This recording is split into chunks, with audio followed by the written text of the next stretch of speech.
Alright, everybody, this is Cholera coming back at you with another Park Jun-suk on this commentary. This is Reach versus Roro in the Winners League match between Air Force Ace and Wemade Fox, played a couple of days ago on February 18th, 2009. Now, the series is not looking very good for Air Force Ace. They're down 3-1 against Wemade, and here we're going to see Roro, a Zerg player who really hasn't done much on the scene. He is 2-3 against Protoss.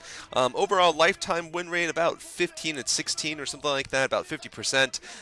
Really, never really heard too much about him, but he's going to be battling Reach. And I gotta say though, Roro has been doing well this series. He managed so far to achieve all three of Wemade's victories, managing to go through Anytime, Cloud, and Casey. Anytime, Casey, and Cloud in that order. So Reach now, once again, is being sent in to save the day, and we'll see how he does against this player on Chupung Ryeong.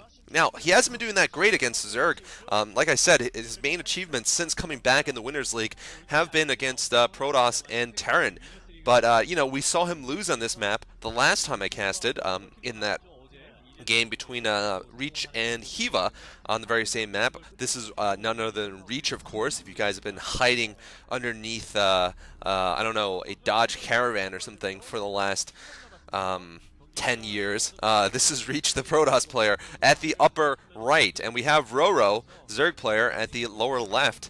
Now, you know, the Mantos has been responsible for quite a lot of Air Force Ace's victories. I mean, when I was just starting to cast him a few weeks ago, I really was just basically casting him in the spirit of fun in some ways, you know, saying like, well, Reach is playing, you know, first time in 2 years, you know, let's see how he does. Maybe he won't lose too badly. You know, obviously I knew at that time that he was very busy with making sure that Barack Obama's inauguration would go smoothly, you know, and destroying the 7 terrorist threats that, you know, he faced that only I know about, because I'm a loyal Reach fan and I follow his every move. But, you know, now that Barack Obama has been safely inaugurated and the peanut factories have been shut down, the ones that were killing people, you know, Reach is now has more time to play, and he's actually been doing very, very well since he started. Now, here's a forward fast expand from Reach, very standard. Also very standard nowadays is for Protoss not to scout after Pylon. They're actually just getting the forge no matter what, and then scouting. It's interesting because this way they won't be able to go 12 Nexus, of course, if they spot a 12 hatch. But on the other hand, you know, a lot of times Zerg do what they're doing right now, which is an overpool, I believe. So 12 hatch is really unnecessary, and I'm pretty sure that was an overpool there. So we're going to see, oh, interesting enough, the Zerg player Roro hiding his drone there, just so it doesn't get harassed by the probe before it makes the hatchery, and there it goes, putting down the hatchery. So this is an overpool, then hatchery, then lings. So he's not going to produce those 6 lings immediately, but I've seen this build many times, and it does work. So Reach, seeing this overpool here, is actually going to go for the Nexus first. Very smart move by Reach, just really trying to, you know, pick up any bit of a margin he can against the Zerg player. And this is cutting it rather close, though. As you see, the cannons are just warping in right now. Reach might be forced to pull a couple of probes here to block, but doesn't look like Roro is actually going to go for the probe scout. Instead, he's going to go right to Reach's base. Reach looking very unconcerned, but I think he knows this is coming. 8 lings now out for Roro, so this could be a fast kill from Roro. Reach may have gotten a little bit greedy here. We've seen a lot of Zerg players beat Protoss recently when they've gotten greedy, but no, it looks like the Mantos is ready. He's got his gateway position in the perfect spot and a pylon, so he's going to be really, you know, just fine against this, absolutely. And here's Roro going for that standard 3 hatch, getting the gas, and then going to lair. This is a very standard build for this map, because you do have rather difficult to hold expansions. You really need to get the 3 hatch build up, and you need to really just macro a lot of either Hydralisks or Lurkers, and it's a very strong defensive build that allows you to move in the offense in the mid game. Now, you know, the thing is, going for a quick rush just doesn't really work that well in Chupung Ryeong, because the natural, on the other hand, is relatively easy to hold for the Protoss player. There is that side entrance, but the front is just rock solid. I mean, you just can't get past that. So going for something like a 4-hatch Hydra break or something like that, generally has not been too popular on this map. So we generally have been seeing this standard opening here. This map does play a little bit like Destination in that regard. And Reach, meanwhile, is open up very standard also, going for that Cybernetics core. You know, not many deviations you could see at this point. One possible deviation for you guys to note is an early spinning forge. If there is an early spinning forge, you can always expect +1 speed lot attacks.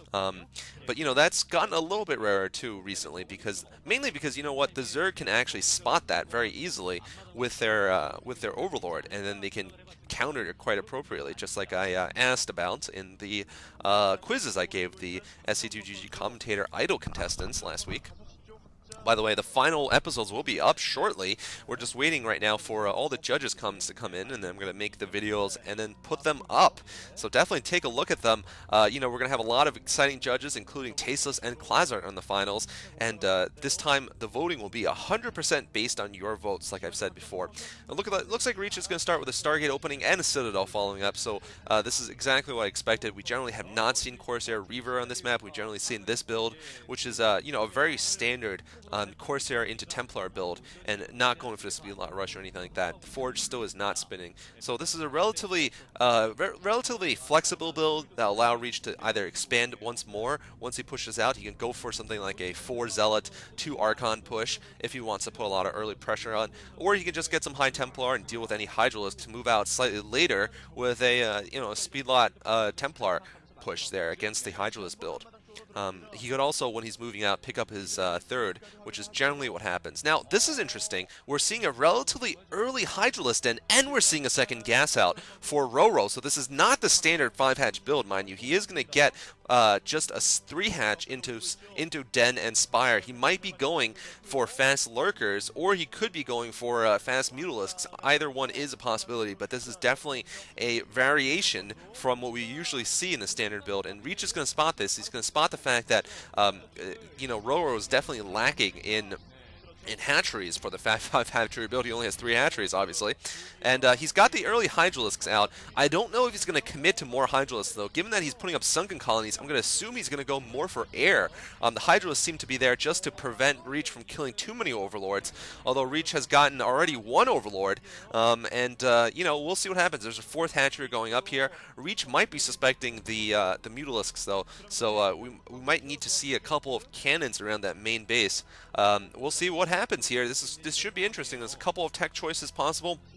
I'm going to assume it's Mutalisks. Yeah, given the fact that there's a 3rd gas going up, this should be a Mutalisk build here.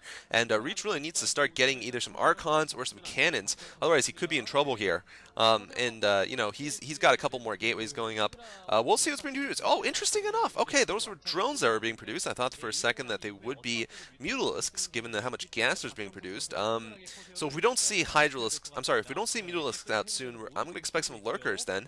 Otherwise, I'm going to expect that Roro sucks, because way to mess up a build if you're not going to use that early gas you just collected, because you know, there's no reason to do that if you know, if you're just going to go for Scourge and Hydralisks. You don't need that much gas. It's not like the gas builds you interest inside your bank account or anything, and at the same time you're sacrificing your unit production and your drone production by not getting enough hatcheries. So we'll see if Roro you know, has any real game sense here, ZVP, because he did manage to beat Protoss and 2 Terrans so far in this series, but he has not amazed me. He has been rather underwhelming so far in terms of his ZVP play. He's definitely saved up a large war chest of gas. I mean, there are some things you can say about that. There are some benefits, certainly. Now a lot of speedlings coming up to the upper right. They just want to catch that probe, as you see, so it's going to delay Reach putting up his Nexus and cannons, but otherwise not accomplishing anything.